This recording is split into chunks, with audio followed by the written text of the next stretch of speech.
Hi, Isaac. Rabbi, good morning. It's so good to see you, Rabbi. So good to see you. So exciting to be continuing the Sermon on the Mount.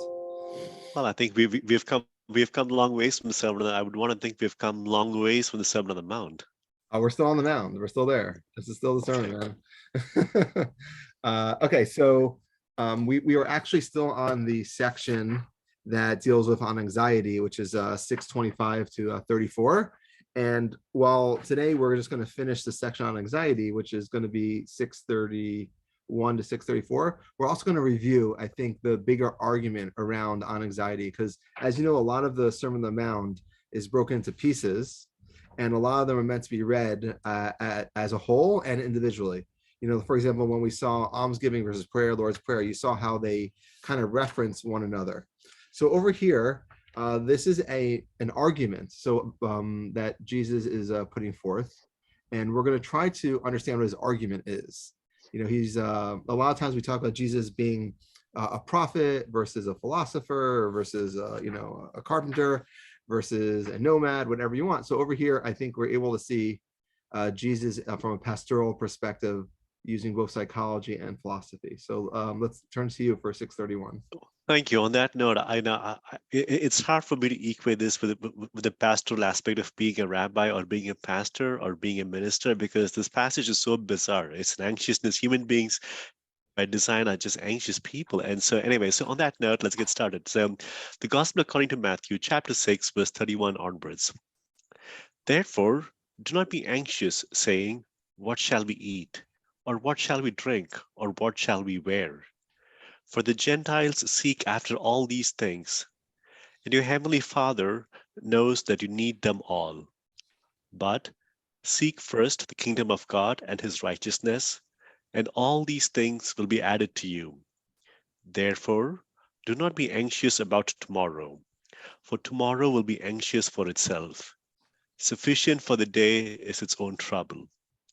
Wow, so much to do. Uh, This seems so to me, on the face of it, it seems so very, very bizarre, right? He's talking to peasants, again, people who are poor. It's not the affluent class, the normal everyday class. They're living under Roman oppression, high taxation, and it's telling them, don't worry about tomorrow, don't worry about food, and it's like telling 21st century Americans, don't worry about politics, don't worry about who comes who goes, just go about living your life, you're and God saying will. it's not practical. You're saying it's not Well, realistic.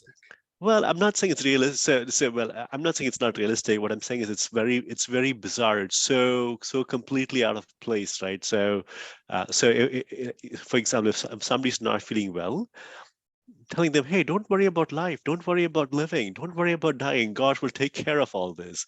So it comes across to me in a way as being bizarre. And so I'm trying to understand what exactly is the theme behind this, or what exactly is leading them to say, if just these, which seems so bizarre, random things which don't have any bearing on reality.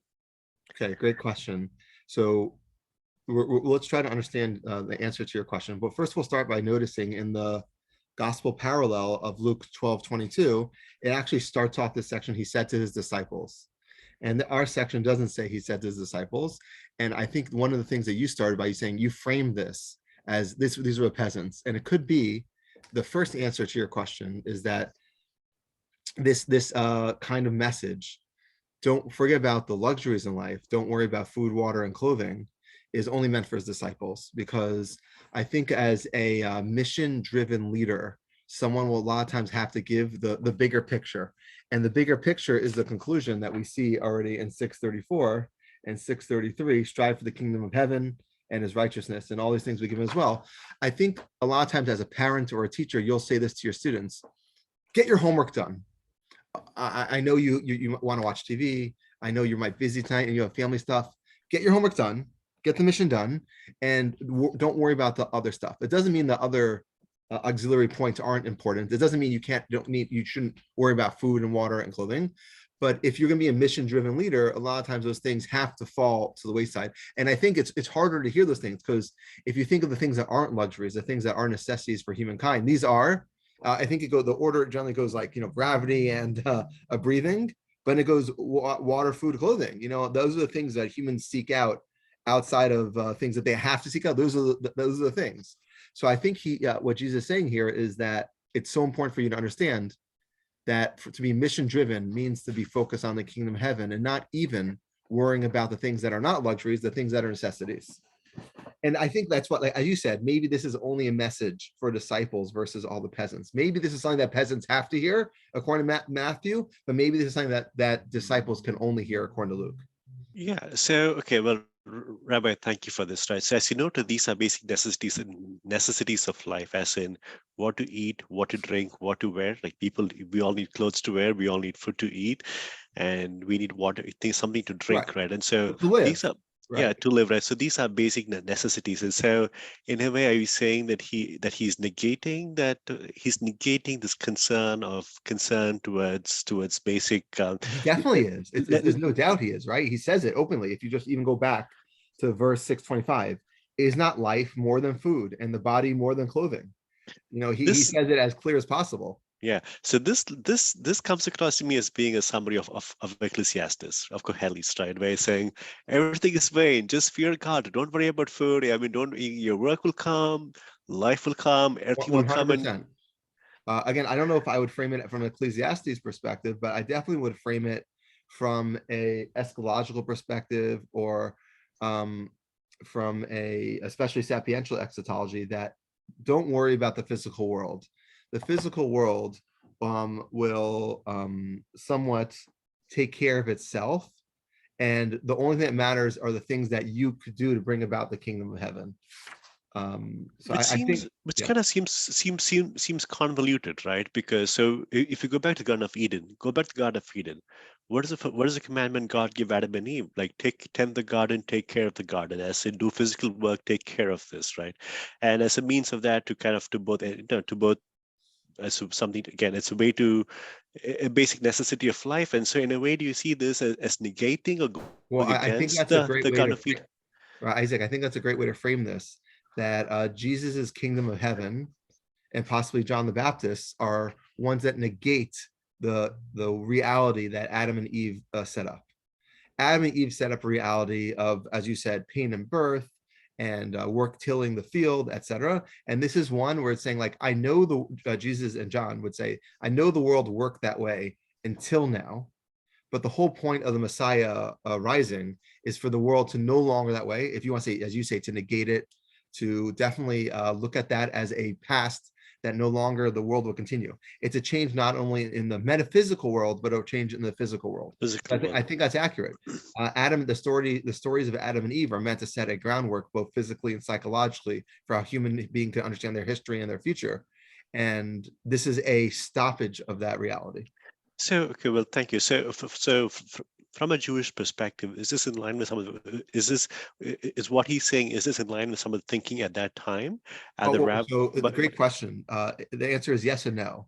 100%. A person who believes in some form of eschatology and some form of messianism automatically believes there's going to be a break in the way that human history is going forward. That's what messianism is, right? That their world worked one way and now has to go another way. The way it's going to work after Messiah comes, I think that's very contentious. And even in the first century, if you look at the various sectarian groups, they all viewed messianism differently. They viewed who the Messiah was differently. They viewed what was supposed to happen after. Some of them thought they have to take action steps to bring it about. Some of them thought, as you see over here, that he was already there. And even when we look at the Jesus movement, we can't even tell if it was a movement of sapiential, or a movement of utopian, or a movement that of catastrophe. So I think even when we try to understand what Jesus said, there's so many conflicting messages that it's hard for us to know exactly the messianism that he would have ascribed to. so in what ways is his message different from some thinking at that time, or in what ways was his message new, or what stands out to you? So it sounds like Yeah, this it type of stands thinking was typical at the time with messianism. So what is unique? What is different about his it message? stands out as an extremist philosophy, a philosophy of catastrophe, a philosophy that says, don't worry. At least, again, like, I don't want to also pigeonhole the Jesus movement message, because I think there are contrasting, conflicting points. But over here, it's saying, don't worry about the physical world, which I think in other places he very much says, do worry about the physical world. But over here, it's saying, don't worry about your food. I view this as an overarching theme, saying like, by the way, your job is not to just like worry about food and water. And he says it's not that you don't have to worry about it. It's like God takes care of that. And it could be, if you're looking at it from a pecuniary perspective, from a poor man's perspective, then that's really all you need. It's very interesting that maybe this is not a message you could say to the first world Palestinians of the time, who would say like the goal of the world is to have like riches and nice bathhouses. And that's a message that this message will be lost on them. Maybe this is only a message people who are already broken down to have the most minimalist lifestyle. He's saying even that stuff you need. He never says you don't need water, clothing. He says that if you look at throughout this whole parable, 6:25 to 34, he's always saying that God takes care of it. Look at the way that the farmers feed them. Look at the way that the close the grass of the field. All these things are like, it's not that you don't need it, it's that the way of the world is that God takes care of that for y'all. So what he's saying is, this is what I'm hearing is, yes, and you need all this, but don't obsess over them, don't be anxious over them, or life Well, does more than not don't consist. obsess. Don't waste any brain energy on it, because it's taken care of. He says it as clear as humanly possible. Yeah. Therefore, don't worry what we drink and what will we wear. That's not the job of a person who's following the Jesus movement. So could it also be that that Jesus is kind of is putting this in the extreme to highlight a bigger point, as in the sense by saying, don't worry about this, that seems so bizarre, to grab people's attention, to grab attention by making these extreme statements, to say I don't know. I feel if someone said this today, you wouldn't necessarily feel it's extreme. You would think it's ideological. Like if someone said, "Don't worry about your food," like go to American today. The poorest American has an iPhone, so the poorest American could access food stamps. The poorest American, aka, could access food. The poorest American is still such a high standard in comparison to other places in the world today, and by default, in contrast to the historical realities and vicissitudes of humanity. So I think that's what he's saying. He's saying the world today, Jesus is saying in the first century, clothes, water, and food, you're going to get. No one's dying of starvation, though I'm not sure if that's accurate. But in his circles, people are able to access those things. So he's saying like it's you have to worry about the bigger things. You can worry about this, but there's no benefit. God generally, from his experience, takes care of those things. And there aren't people who are seeking out water, especially, if he lived in the Galilee, then at least for when he lived in Galilee, you have like massive freshwater areas where no one definitely was lacking water. And so I think that's one of the perspectives. I view it as one that is something that we would hear today. Like you can imagine a preacher or minister or rabbi saying like, and maybe not being sensitive, but who is lacking water today? It's in the faucet. Who's lacking food? You have food stamps. Who's lacking clothes? You could go to Goodwill. So you can imagine all those things are quote unquote taken care of today as well. Interesting. So going back to your earlier point, right, where this could come across as negating or going against the world set up by Adam and Eve, or the world. Your points, but yes. What do you think of that? Is that true? Like, okay, so it comes across as because that's the goal of messianism. Yeah, I think that's the goal, 100%. If you look at throughout the Bible, you talk about the day of God, where the world will be destroyed. And if you look at various things, the Messiah, according to any tradition you want, what the Messiah is supposed to accomplish, there's always a point where you're kind of moving in a new direction, where you're pivoting from what history, the linear history was supposed to play out, and pivoting to a new history that involves different ideological and metaphysical realities that weren't prevalent and definitely weren't even around before that. So, okay, so in terms of being anxious, right? So anxiousness, each of us are anxious for different things, right? You and I are anxious about living in a different time. Isaac, you and I are anxious? What are you talking about? I have no clue what you're talking about. I can't relate to what you're saying at all. Okay, thank you. Thank you. So what about being anxious? Like, why I help you understand? So why does in terms of the first century messianism, is there something about anxiousness you want to pick on this one topic? Anxiousness from anxiety. Well, maybe a better way to frame it is don't worry about this. I don't know if another word for worry is probably be overly concerned. I don't know if anxiety is the right way to translate this section, just like what some people call this section. but it might be like overly concerned. Might be a better way than just anxiety, because I'm not sure if this is describing anxiety as much as concern, worry, pragmatism. You know, as someone who's pragmatic, I wouldn't call as worried. I am concerned. I'm worried Correct. about the Yeah. fact that I will wake up tomorrow and be able to feed my family. I wouldn't call that anxiety. So I think that we have to be careful with the diction we use around framing this, because the So text actually doesn't say anything. okay. So well, thank you for this clarification. So if you were to write, if you were to what do you call it? Interpret or interpret this in English from the original text, what word would you use? It sounds like we don't I want to would say use concern. be concerned. Yeah. Okay. Yeah. Okay. So we have, what I would like to do next is I'm there's a lot to talk about in these things to go through one, but I just want to point out all the arguments that Jesus makes in this section 625 to 634 and see if they resonate with you. And I want to do that in order just to show how many arguments are put forth. Generally, if you have a compelling argument, E equals MC squared, you know, if you know that reality, you don't need to present thousands and thousands of different arguments. So I think it's interesting to note the quantity of arguments. So let's look at it. So I'm going to skip around. So in 625, is not life more than food and body more than clothing? So AKA, there's more to life in this. This is not the most important thing. Also, now in 626, the last line, are you not of more value than the animals who I feed also? So the first argument is about your identity. The second one is about how God sees human worth. So that's about God's identity. The third one is in 627. And can any of you be, by worrying, add a single hour to your span of life? So now this is going back to man's perspective and saying, like, what does it accomplish? This is a pragmatic argument. So first we have an identity argument in 625.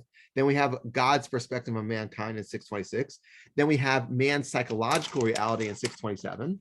And then in 628, and why do you worry about clothing? What does it accomplish? So that's also a pragmatic argument. That's somewhat a consequent of the earlier point, namely, you can't add any of your life. You can't add to a single hour to your life by worrying about it. And what does it accomplish anyways? And then we see that in 630, that he clothes the grass. So won't God clothe you anyways? Obviously, you shouldn't worry about that. This I see as a subcategory of the argument in 620 and 626 that you're more valuable than that stuff. We say a fortiori argument if God is going to clothe the grass of the field, which is alive today, and thrown in the oven and hence worthless, all the more so God is going to clothe you. And then we throw out the little classic ye of little faith, which we love. And then the next argument, what I don't know, we're up to, right? Was it 1, 2, 3, 4, 5? Now up to 6 argument, which is Gentiles strive for all these things, aka what would I say in Hebrew, shtach. It's a put down. Are you one of the Gentiles? The argument is like, you don't want to be one of those guys. That's what the Gentiles do. But you, my disciples or my peasants or whatever, you don't do that. So that's our argument to 7. Get you riled up, which is always the most entertaining. At the end of that verse in 632, we bring back to God's perspective that God knows all that you need. So before we are trying to argue that you're more valuable than these things, and therefore God should take care of you. But now it's about God's, again, part of God's identity is God takes care of people like you. And therefore God, with his omniscience, knows what you need. And therefore you concerning yourself about it, not only is showing a lack of faith, but also shows it's a misunderstanding of God. God literally knows what you need. God's job in the world is to take care of you. God will make sure you have this. So that's the next argument. And we have one more argument to go. And the last one, so don't worry about tomorrow, for tomorrow brings no worries. Last one is like, what does it accomplish? You're wasting your time. Even if everything I said before this was wrong, and really you should worry about it. God's not taking care of you. You're not more valuable to him than the grass that goes in the oven. Really, God doesn't do things like that. Nonetheless, who cares? What are you going to accomplish? And there you could throw the Ecclesiastes line if you want. Today's trouble is enough for today, which is ironic. It's almost one of those lines that kind of uproots everything we said. Because the whole idea of all 625 to 634 is that the troubles that you have are not real. And the last line is, by the way, troubles you have, that's enough for today. Very much contradicting everything we said, but it's the last point. So I'll throw out the question to you. What kind of preacher presents so many arguments? I'm willing to bet the last time you went to church, you would have some rhetorical arguments. Does God not do this for you? Does someone not, but when will you have so many concrete arguments to prove a point? Like, this is a well thought out point, but I also, last thing before to finish the question, if it's so well thought out, in general, you don't need to bring so many points to win your argument. If this was a debate, I would be like, okay, Jesus, oh my God, I get it. That's enough. I can't believe you're presenting. I can't even think about all these. I can't follow so many arguments. You're right. Let me be. So with that, why is Jesus presenting so many arguments? Rabbi, on that note, firstly, thank you. Now, I kept track of 1, 2, 3, 4, 5, 6, 7, 8 arguments. It probably is gone. It's probably is probably there's probably 1 or 2 beyond that as well. Well, thank you. Yeah, didn't realize there are at least 8 arguments in this small section, which then leads me to, what was Matthew thinking? What was well, it's not only Matthew. Only one of those arguments is not existent in Luke. So you could ask on Luke too. None of this exists in Mark. Again, I feel like it's a good question. Matthew, yeah. Jesus, what we keep, we don't really go into what's the whole goal of Sermon Mountain, because we look at the attitudes of separate. But over here, just this one section is hard to imagine. What is he doing? Yeah. So the more you unpack this into these 8 different arguments, I'm reminded back of Ecclesiastes, as in fear God and do fear God and do fear God and and do good. And so in the rabbinic perspective, there's a very famous phrase, Hakol b'dei shamayim chutz mi'ir shamayim. Everything is in the hands of heaven except for the fear of heaven, which I think is very parallel to what you're saying. And I think that is 100% the philosophy that is kind of being put out here.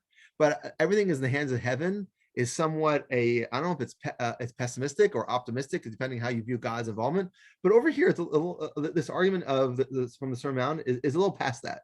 It's not only it's in God's hands. It's like it's in God's hands because He cares about you. He knows what you need, and it makes sense. Of course, like you're better than grass. But that in many ways is like Ecclesiastes. It says everything is vain, nothing is worth living for. But even though it's futile, you still fear God and do well. So in a way, Ecclesiastes says the exact same thing, where he goes on this again and again, saying everything in this world will go away. But in the end, to do this one, I see similarities between the structure of Ecclesiastes and this section here, where as he's laid out 8 different points to then say, okay, sufficient for the day is sufficient for the day. Or do not be anxious about tomorrow, for tomorrow will be anxious for itself. Sufficient for the day is its own trouble. As in, worry will be there. It's not going to go away. Just have enough of it. But to answer your question, I do not know why. And again, maybe is this being poetic, as in having these different arguments to prove something and to come back at this different way? I'm not sure if I'm asking a question that needs to be answered, but I think it's worth noting that psychologically, when you present a handful or more than a handful of arguments like this, generally for the masses, it is more compelling. It seems so obvious that you're right, because you present this. And I think looking at this from the perspective of a leadership and saying that this is how idealistically you want to view the world, I think this builds in to the argument that if you view the world this way, I could present you 8, 9, 10, 20 arguments that this is the way the world works. And again, these are not only psychological arguments, they're philosophical arguments. Does God not care about you more than something that goes into an oven? Of course He does. There's no Sartre perspective where humanity has to identify their own worth. Everyone in the first century would have seen mankind as a value. So this is really preaching to the choir about the nature of humanity. And I think that this really would have cemented in the philosophical approach that is trying to be conveyed on the Sermon on the Mount. Well, I like what you're saying, the point where as a leader, the same thing's being said multiple times, different ways, so that it sinks in. It sinks in. it sinks in, and people grasp, and folks would, and that the listeners would grasp the truth of this, as in, do not be anxious, or do not worry. I think I like the word worry than be anxious.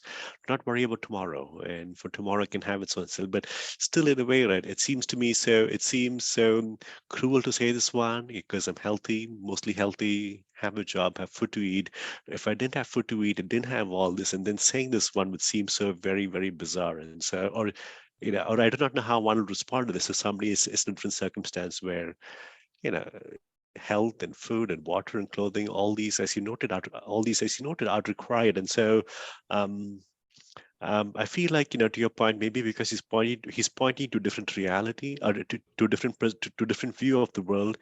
Does he have to, he has to make these multiple arguments again and again, so that the truth of that can sink in. But can I put this back to you, right? Would this have so as you've noted, there were rabbis in this time who had a similar train of thought, or this is not completely new. It would have been consistent with first century messianism. Uh, It's hard to say how people might have reacted, but based upon what you've known, based upon what you know of first century Judaism, where would you put this on the spectrum? Is it the spectrum of, as you've noticed, that there were multiple so-called messiahs in the first century, and each one might have had First their own century, every couple of years is on the side. okay, so where would you put his thinking? Where would you put his his approach on worry within a broader spectrum of Jewish Again, theology? I think this is totally normative about a messianic perspective. People who are concerned about messianism are generally worried about they're worried about what's happening tomorrow more than what's happening today. They're saying the world tomorrow is going to be better. And this is one of the things that I think are viewed as optimistic. A messianist is someone who believes that his children will live forever, or he will, or she will live forever, and the world will be a better place. So it's definitely a form of optimism. And I think this optimism is allowing to take away from pragmatism, because a lot of times, even in messianic movements today, what is the purpose of having children if you're going to live forever? Maybe there's no purpose. So maybe children is a disbelief in the idea of messianism, because children show you that you're not going to live forever. You have to find a way to live forever through your children. So I think this is very standard in that way. Okay. One thing I think is it's just a fun point to look at.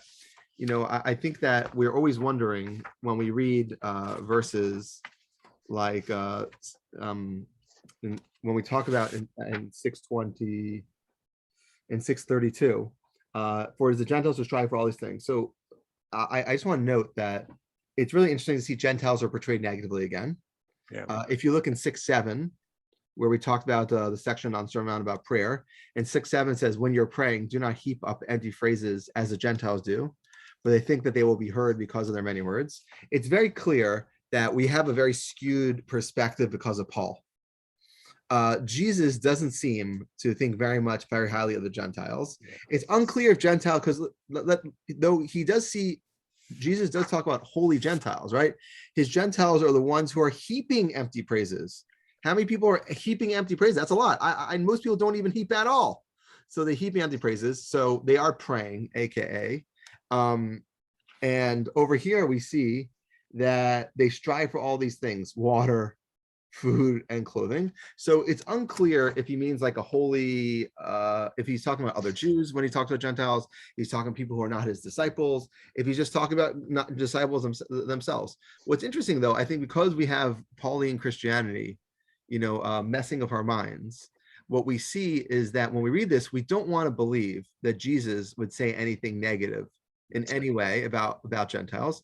I think whenever Jesus curses people, calling them vipers or ye of little faith, you, at least initially, would struggle against that, because you don't see Jesus as a name caller, even though it looks like Jesus, at least according to the evangelist, identifies as a name caller, as he has right here, ye of little faith. So I think it's worth would this have noting been this attitude. Yeah, so thank you for highlighting this aspect of Gentiles from verse 32 and verse 7. So back in this day, so as you notice, Jesus, in a way, he's name calling, which is not typical. Paul wouldn't say this thing. Paul would say everyone is equal, you're all good, there's no Jew, there is no Greek, there is all this. To your point, Pauline theology has shaped so much of Christianity today.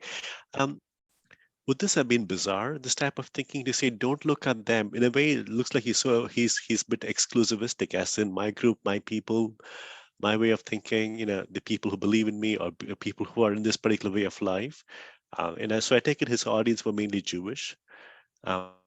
This way of portraying.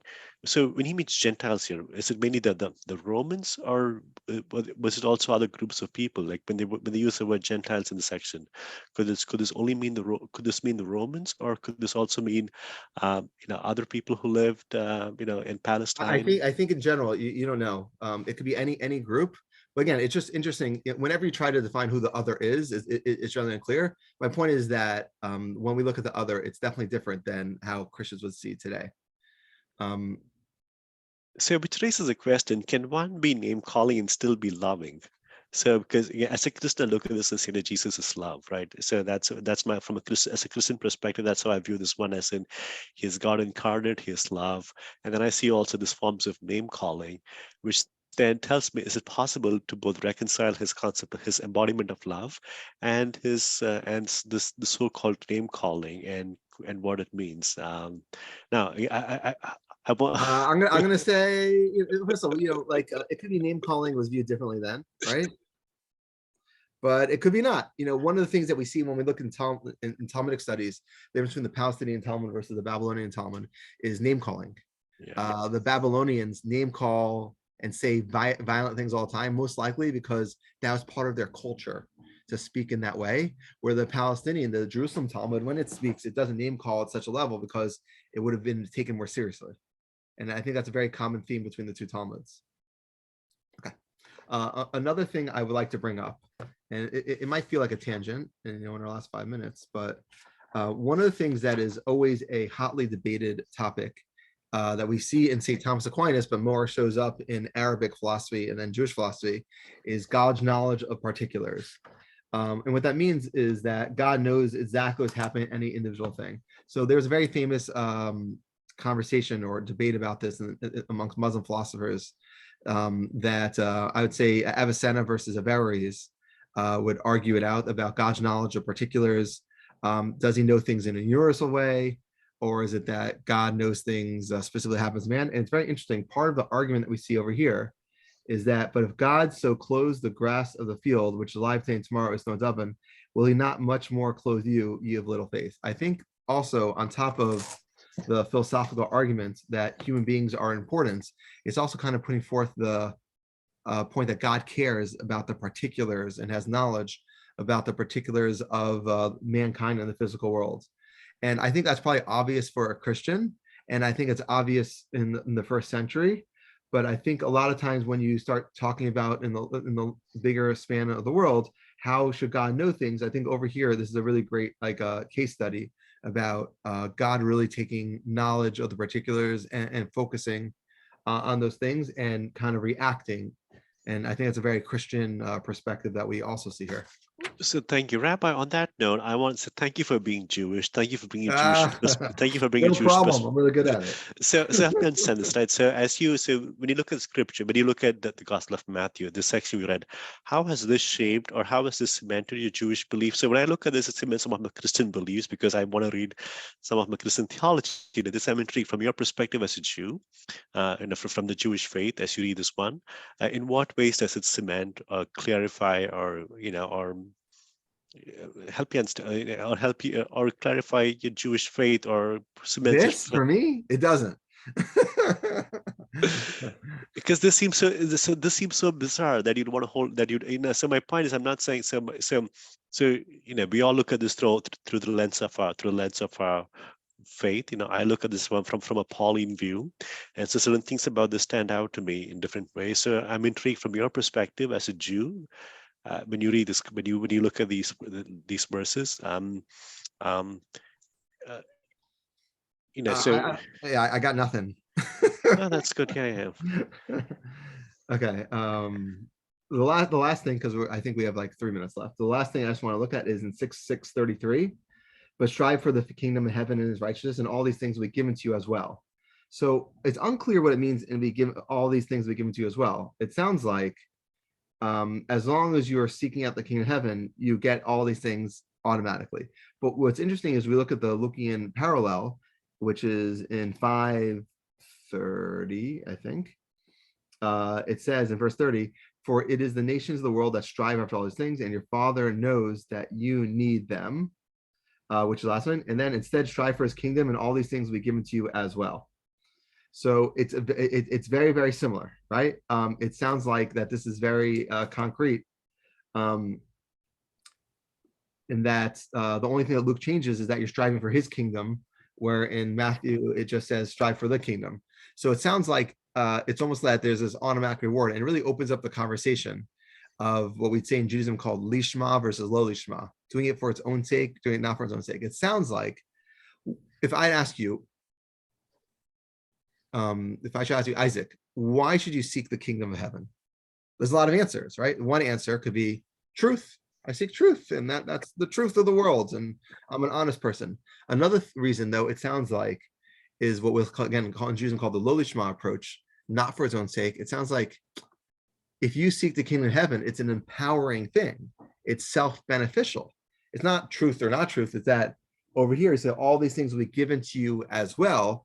You actually benefit from it. So once you're benefiting from it, is it that you're doing it for its own sake because it's the will of God, or you're doing it because it'll benefit you? I think this is one of the things that are really, really complicated and people strive with, that the second that there's a benefit, sometimes it's easy to argue that you're not doing it for its own sake. There's a famous story of a rabbi named the Vilna Gaon, where he lived in Eastern Europe, and he didn't have a citron, an etrog, for the holiday of Booths, for the holiday of Sukkot.